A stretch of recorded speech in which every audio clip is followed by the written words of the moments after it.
तो चलिए स्टार्ट करते हैं कि इकोसिस्टम क्या होता है। All organisms such as plants, animals, microorganisms and human beings as well as the physical surroundings interact with each other and maintain a balance in nature। सारे organism जो कि लिविंग ऑर्गेनिज्म हैं जैसे प्लांट्स, एनिमल्स या micro organisms भी living organisms होते हैं, और ह्यूमन बींग्स जैसे कि ह्यूमंस जो इंसान लोग होते हैं वो इंटरेक्ट करते हैं एक दूसरे के साथ और बैलेंस बनाते हैं नेचर में। ठीक है। All the interacting organisms in an area together with non living constituents of the environment form an ecosystem. जो लिविंग कॉन्स्टिट्यूएंट्स होते हैं वो नॉन लिविंग कॉन्स्टिट्यूएंट के साथ इंटरेक्ट करते हैं और एक इकोसिस्टम क्रिएट करते हैं एनवायरनमेंट का। ठीक है, फिर से ये लाइन पढ़ते हैं। ये इंपॉर्टेंट लाइन है क्योंकि all the interacting organisms in an area together with the non living constituents of the environment form an ecosystem.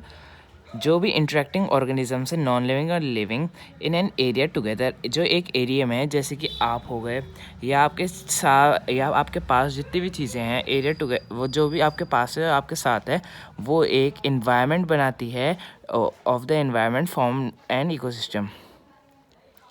ठीक है, इन्वायरमेंट क्या होता है? जो आपके आसपास की चीज़ होती है और वही चीज़ों से बन के बनता है ecosystem. Thus an ecosystem consist of a biotic components. मतलब बायोटिक कंपोनेंट्स कौन से कंपोनेंट्स होते हैं? जो लिविंग कंपोनेंट्स होते हैं। ठीक है, comprising living organism and abiotic components comprising physical factors like temperature, rainfall, wind, soil and minerals. ठीक है, एबायोटिक कंपोनेंट्स क्या होते हैं? फिजिकल फैक्टर्स जैसे कि temperature, rainfall, wind, soil and minerals. ठीक है, ये चीज़ें भी एबायोटिक में आती हैं जो कि नॉन लिविंग होती हैं। For example, if you visit a garden, you will find different plants such as grass, trees, flower-bearing plants like rose, jasmine, sunflower, and animals like frogs, insects, and birds. तो ये एक ecosystem बनाते हैं। ठीक है, all these living organisms interact with each other and their growth, reproduction, and other activities are affected by the abiotic components of ecosystem. Abiotic क्या चीज़ें हैं इनमें? जैसे कि abiotic चीज़ें क्या थी इसमें? हाँ, ठीक है। And other activity of abiotic components of ecosystem. So a garden is an ecosystem. ठीक है, गार्डन इकोसिस्टम है जहाँ पे ये सब चीज़ें हैं। वो गार्डन में क्या क्या होता है? वो होती है ना बैठने की चेयर वगैरह, ठीक है, झूले वगैरह होते हैं, तो इकोसिस्टम बनाते हैं। ठीक है, so a garden is an ecosystem. Other types of ecosystem are forest, ponds, lakes. These are natural ecosystem. Forest, ponds और लेक्स हैं नेचुरल इकोसिस्टम। जो गार्डन जैसे कि होता है एक वो है, क्या बोलते हैं, वो ह्यूमन मेड इकोसिस्टम है। ठीक है, वो नेचुरल नहीं है। ठीक है, और क्या बोलते हैं, क्रॉपफील्ड्स है human made artificial ecosystem. Gardens और क्रॉपफील्ड जैसे कि ह्यूमन मेड आर्टिफिशियल इकोसिस्टम होते हैं। एक्वेरियम एक और वो है, क्या बोलते हैं, आर्टिफिशियल इकोसिस्टम है क्योंकि इंसानों ने बनाया है, वो पहले से नहीं बन के आया। अगर उसकी जगह ओशियन की बात होती तो वो एक नेचुरल इकोसिस्टम है क्योंकि वो मैन मेड नहीं है। We have seen in earlier classes that organisms can be grouped as producers, consumers, and decomposers according to the manner in which they obtain their sustenance from the environment. Let us recall what we have learned through self-sustaining ecosystem created by us above. Which organisms can make organic compounds like sugar and starch from the inorganic substance using the radiant energy of the sun in the presence of chlorophyll? All green plants have certain bacteria which can produce food by photosynthesis come under this category are called the producers. तीन category होती है, producers, consumers और decomposers. Producers कौन होते हैं? Producer वो होते हैं जो फूड प्रोड्यूस करते हैं फोटोसिंथेसिस से। क्या फोटोसिंथेसिस आपने सुना होगा। जो ग्रीन प्लांट्स होते हैं वो एक प्रोसेस यूज़ करते हैं खाना बनाने के लिए, उस प्रोसेस का नाम है फोटोसिंथेसिस। और फोटोसिंथेसिस में सन यूज़ होती है और वो क्लोरोफिल बनाती है, क्लोरोफिल से फोटोसिंथेसिस होता है और वो खाना बनाते हैं। ठीक है, और इसकी वजह से प्लांट्स को प्रोड्यूसर्स कहते हैं। ये लाइन फिर पढ़िए। All green plants and certain bacteria which can produce food by photosynthesis come under this category and are called producers. All green plants, जो सारे ग्रीन प्लांट्स और बैक्टीरिया जो अपना खाना खुद बनाते हैं तो उन्हें कहते हैं producers. Organisms depend on the producers which either directly or indirectly for their sustenance। मतलब सस्टेंस क्या होता है? जिंदा रहने के लिए। ठीक है, जिन ऑर्गेनिज्म डिपेंड रहना पड़ता है प्रोड्यूसर्स पे डायरेक्टली और इनडायरेक्टली, उन्हें कहते हैं, वो क्या बोलते हैं, these organism which consume the food produce इधर डायरेक्टली फ्रॉम प्रोड्यूसर और इनडायरेक्टली। वही बात कि इनडायरेक्टली और डायरेक्टली डिपेंड रहना ही पड़ते हैं इन ऑर्गेनिजम्स को, उन पे क्या बोलते हैं, जो प्रोड्यूसर्स होते हैं उनको कहते हैं consumers. Consumers can be classed variously as herbivores, carnivores, omnivores and parasites. आपने पुरानी क्लास में पढ़ा होगा हर्बीवोर्स क्या होते हैं, जो वेज खाते हैं, जो वेजिटेरियन होते हैं। कार्निवोर्स क्या होते हैं, जो नॉन वेज खाते हैं। और ओमनिवोर्स क्या होते हैं, जो नॉन वेज और वेज दोनों खाते हैं। और पैरासाइट्स क्या होते हैं, जो मतलब डेड चीज़ों को खाते हैं, या फिर किसी मतलब ऐसी किसी भी चीज़ को खा सकते हैं। Can you give example for each of this categories of consumers. और इन कैटेगरीज के कंज्यूमर्स के अब हम एग्जाम्पल पढ़ते हैं।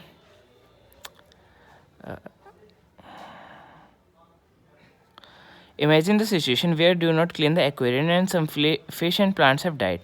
आप एक सिचुएशन अपने दिमाग में सोचिए जहाँ पे आपने बहुत टाइम से एक्वेरियम साफ नहीं करा और कुछ फिश और प्लांट्स दोनों मर चुके हैं। Have you ever thought what happens when an organism, क्या तुमने कभी सोचा जब एक जिंदा इंसान या कोई भी जिंदा ऑर्गेनिज्म मरता है तो क्या होता है? The micro organism comprising bacteria and fungi break down the dead remains and waste products of organisms.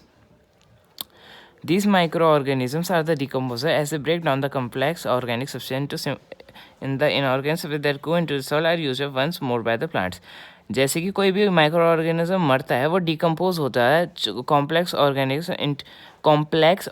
जो सब्सटेंस होता है उनके अंदर इंटू सिंपलर इनऑर्गेनिक सब्सटेंस में कन्वर्ट हो जाता है और वो बाद में जाके सॉइल में घुल जाता है जो प्लांट्स दोबारा यूज़ कर लेते हैं। जैसे एग्जांपल देता हूँ, अगर कोई जानवर मर गया है तो उसकी डेड बॉडी मिट्टी में ही मिल जाएगी, ठीक है।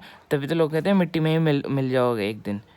इसका बात का ये मतलब होता है कि जो हमारी बॉडी होती है वो कॉम्प्लेक्स ऑर्गेनिक सब्सटेंस से डिकम्पोज होकर सिंपल ऑर्गेनिक इनऑर्गेनिक सब्सटेंस में कन्वर्ट हो जाती है जो कि सॉइल में वापस जाती है और प्लांट्स में दोबारा यूज़ कर सकते हैं। What will happen to the garbage and then animals in the absence? Will the natural replenishment of the soil take place even if decomposers not there?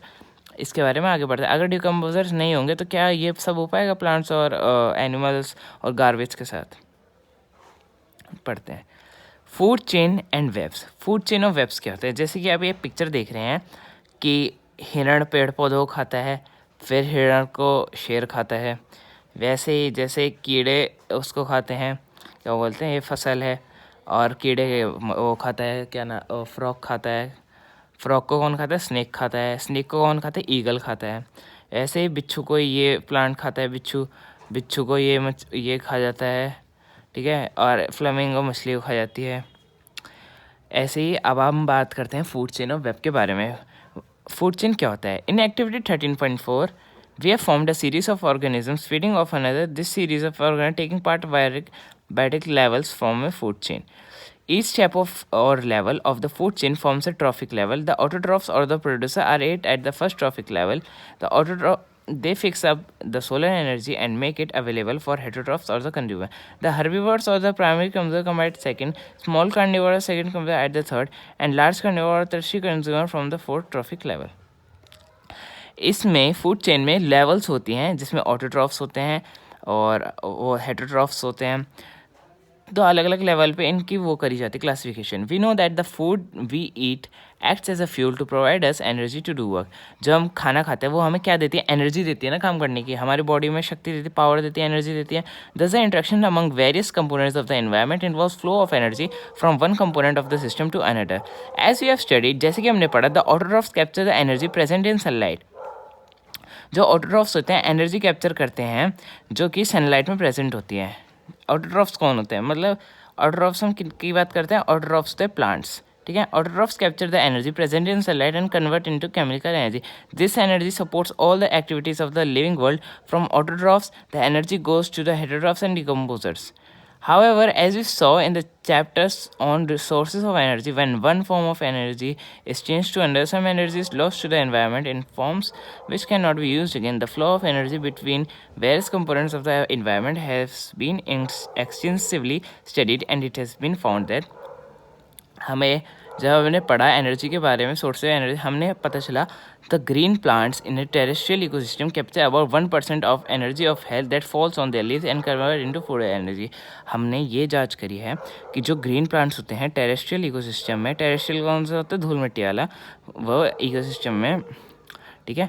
1% of the energy of sunlight that falls on the leaves, 1% of 1% energy sunlight की वो लेते हैं जो कि उनकी leaves पर पड़ती है और उसे किस में कन्वर्ट करते हैं, फूड एनर्जी, फूड बनाने की एनर्जी में उसे कन्वर्ट करते हैं. ठीक है. दूसरा point, when green plants are eaten by primary consumers, ठीक है, ग्रीन प्लांट्स होते हैं उनको कौन ईट खाता है, प्राइमरी कंज्यूमर्स. प्राइमरी कंज्यूमर्स में कौन कौन आते हैं, जो भी हरे पेड़ पौधे खाते हैं, जैसे हिरन हो गया और इंसेक्ट्स हो गए कुछ, वो खाते हैं. ठीक है. अ ग्रेट, इंसान भी प्राइमरी कंज्यूमर्स में आते हैं और उसमें भी आते हैं सेकेंडरी कंज्यूमर्स में भी. A great deal of energy is lost as heat to the environment, some amount of goes into digestion and doing work and the rest goes towards growth and reproduction. ठीक है. इसमें हमें ये पता चला a great deal, कुछ amount जो heat absorb करती है प्लांट, वो किस में यूज़ होता है, डाइजेशन में. ठीक है. डाइजेशन भी करते हैं प्लांट्स इन डूइंग वर्क, और कुछ काम करने के लिए यूज़ होती है. जैसे हमारी बॉडी में एनर्जी है तो हम कुछ एनर्जी खाने में और कुछ एनर्जी पचाने में, कुछ एनर्जी कुछ काम करने में, कुछ एनर्जी रेस्ट करने में भी यूज़ करते हैं, जिससे हमारा ग्रोथ होगी, रिप्रोडक्शन होगा. ठीक है. An average of 10% of the food eaten is turn in its own body and made available for the next level of its consumer. An average of 10% of the food its own body and weight. ठीक है. 10% body में रह जाता है जो available होता है किसके लिए, नेक्स्ट लेवल कंज्यूमर्स के लिए. जो कंज्यूमर आएंगे उन्हें 10% एनर्जी मिलेगी. ठीक है. जैसे ये प्रोड्यूसर है, प्रोड्यूसर को प्राइमरी कंज्यूमर क्या है तो 10% एनर्जी प्राइमरी कंज्यूमर को मिलेगी. ठीक है. Therefore 10% can be taken as the average value of the for the amount of organic matter that is present as each step reaches the next level of consumer. जैसे कि 10% producer पे, primary consumer producer को खाया तो 10% से इस पे आ गया प्राइमरी पे.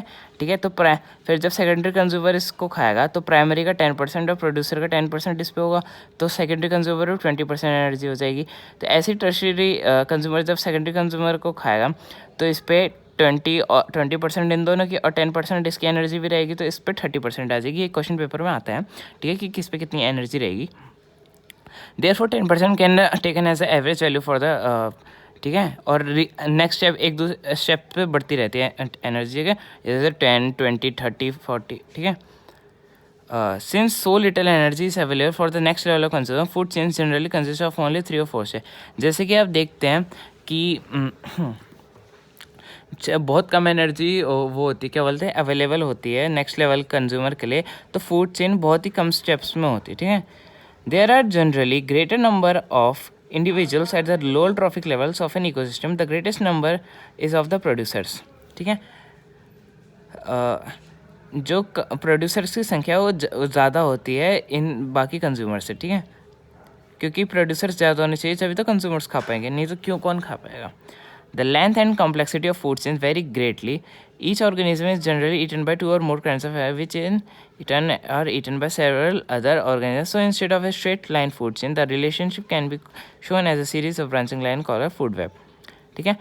तो एक जो ऑर्गेनिज्म है उसे 3-4 तरह के ऑर्गेनिज्म मिलकर खाते हैं. ठीक है. सो एक स्ट्रेट फूड चेन होने की जगह यहाँ पे एक ब्रांचिंग सीरीज है जिसे कहा जाता है फूड वेब. फूड वेब में दिखाएंगे आपको कि कैसा होता है. जैसे कि ये फूड वेब दिख रहा है आपको कि एक ऑर्गेनिज्म को कितने लोग खा रहे हैं. ठीक है. जैसे ये चूहा इन दोनों चीज़ों को खा रहे हैं, तो एक को एक ऑर्गेनिज्म नहीं खाता, एक चीज़ को बहुत सारे ऑर्गेनिज्म खाते. तो हम ये पढ़ते हैं, आइए. From the energy flow diagram, ये एनर्जी फ्लो डायग्राम है. मतलब एनर्जी फ्लो डायग्राम वही है कि मतलब कौन सा ऑर्गेनिज्म किसे खा रहे हैं. 2 things become clear. Firstly the flow of energy is unidirectional. पहली चीज़ की फ्लो ऑफ एनर्जी अलग अलग जगह जाती है. ठीक है. और दूसरी चीज़ ये है the energy that is captured by the autotrophs does not revert back to the solar input and the energy which passes the herbivore does not come back to autotrophs. ठीक है. जैसे कि इसमें दिखाया है कि जो एनर्जी है ऑटोट्रॉफ्स में आ जाती है, तो वो सोलर जैसे ऑटोट्रॉफ्स पे एनर्जी आ गई, सोलर एनर्जी आ गई, तो वापस सोलर एनर्जी वापस नहीं कर सकता ऑटोट्रॉफ्स. ठीक है. और which passes to the herbivore does not come back to autotrophs. और जो एनर्जी उसको मिल जाती है हर्बिवोर्स को, जो प्लांट्स खाते हैं, तो वापस वो एनर्जी नहीं दे सकते. ठीक है. As it moves progressively through the various trophic levels, it is no longer available to the previous level. Secondly, the energy level available at each trophic level gets diminished progressively due to loss of energy at each level. Another interesting aspect of food chain is how knowingly some harmful chemicals enter our body through the food to the food chain, you have read in class 9th how water gets polluted. One of the reasons is the use of several pesticides and other chemicals to protect our crops from another expect. जैसे कि आजकल farmers किस चीज़ को use करते हैं, farmer use करते हैं कुछ पेस्टिसाइड को और केमिकल को अपनी क्रॉप्स ग्रो करने के लिए. तो वो केमिकल हमारे जो किसमें क्रॉप्स में आता है, तो वही केमिकल ये जो खाते हैं, मतलब जो भी क्रॉप्स को खाते हैं उन सब में भी जाता है. तो आजकल डिजीज़ का खतरा इन्हीं चीज़ों की वजह से होता है, क्योंकि हमारी जो क्रॉप्स हम खाते हैं उनमें केमिकल मिला होता है. किसकी वजह से? पेस्टिसाइड और केमिकल जो यूज़ करते हैं फार्मर्स आजकल क्रॉप ग्रो करने के लिए. ठीक है, दिस केमिकल आर इधर wash down into the soil और इनटू द वाटर बॉडीज़. और एक केमिकल किस में आता है? सॉइल में चले जाता है, वाटर बॉडीज़ में चले जाते हैं जो हम पानी पीते हैं. From the soil these are absorbed by the plants along the with data and from the. ठीक है, वही बात है कि जो हम पौधों में डालते हैं वो कंज्यूम करते हैं केमिकल्स, ये सब पौधे फिर हमारी बॉडी में चले आते हैं. Diagram showing flow of energy in an ecosystem. Sunlight producers पे जाती है. प्रोड्यूसर्स कौन होते हैं? प्रोड्यूसर्स होते हैं पेड़ पौधे. पेड़ पौधे को कौन खाता है? हर्बीवोर. हर्बीवोर कौन होते हैं? हर्बीवोर होते हैं जो सिर्फ वेज खाते हैं. ठीक है, कुछ ह्यूमन या फिर कुछ एनिमल नॉन वेज नहीं खाते या किसी और को नहीं खाते. कार्निवोर कौन होते हैं? जो हर्बीवोर को खाते हैं. कार्निवोर का जो नॉन वेज खाते हैं. ठीक है, और कार्निवोर के ऊपर भी बहुत ज़्यादा मतलब टॉप कार्निवोर होते हैं. जैसे कि ये देखिए, चूहे ने खाया किसको? चूहे ने खाया घास फूस को. ठीक है, घास फूस खा के फिर चूहे को किसने खाया? सांप ने खा लिया चूहे को. फिर सांप को किसने खाया? सांप को खाया टॉप कार्निवोर. टॉप कार्निवोर कौन आएगा? ईगल. ईगल ने खाया सांप को. ठीक है, ये होता है diagram showing flow of energy in an ecosystem. And animal, this is one of the ways which they enter the food chain, as these chemicals are not degradable. और जो केमिकल्स हम खाते हैं वो डिग्रेडेबल नहीं होते. This category at each trophic level. ठीक है, मतलब वो ख़त्म नहीं होते, वो मतलब वो ट्रॉफिक लेवल में बढ़ते रहते जाते रहते हैं. As human beings occupy the top level in the any food chain. जैसे कि जो ह्यूमन है वो हर फूड चेन के सबसे टॉप पर आते हैं. हम भी टॉप कार्निवोर हैं. अगर जो लोग वो वेज के जगह नॉन वेज भी खाते हैं वो भी टॉप कार्निवोर होते हैं. ठीक है, the maximum concentration of these chemicals get accumulated in our water in our bodies. This phenomena is known as biological magnification. Biological magnification कैसे कहा जाता है? हाँ, ठीक है, तो इसमें क्या लिखा है? जो ह्यूमन बींग्स है सबसे मतलब टॉप पे आते हैं फूड चेन के, तो सबसे ज़्यादा केमिकल किसकी बॉडी में होता है? ह्यूमन बॉडी में. और इस फिनोमेना को कहा जाता है बायोलॉजिकल मैग्निफिकेशन. जैसे कि सारा केमिकल जो भी हम खाते हैं तो हमारी बॉडी में आता है, उसे बायोलॉजिकल मैग्निफिकेशन कहते हैं. This is the reason why are food grain such as wheat and rice, vegetable and fruits, even meat can very residues they can not be. और यही रीज़न है जो हम अनाज खाते हैं या फिर कुछ भी वेजिटेबल फ्रूट खाते हैं और जो हम मीट वगैरह खाते हैं उन सब में पेस्टिसाइड रेसिड्यू होता है. मतलब पेस्टिसाइड बचा हुआ होता है, केमिकल बचा हुआ होता है. और यही कारण है कि हम लोग डिसीज़ होती है कुछ, क्योंकि वो किससे बनी होती है? पेस्टिसाइड यूज़ करके बनी होती है वो सारी वेजिटेबल फ्रूट. और हम उसको क्या बोलते हैं? पेस्टिसाइड वगैरह को धो के या फिर कुछ भी अलग चीज़ करके नहीं वो कर सकते. ठीक है, हटा सकते उसको. What are trophic levels? Give an example of a food chain and state the different trophic levels in it.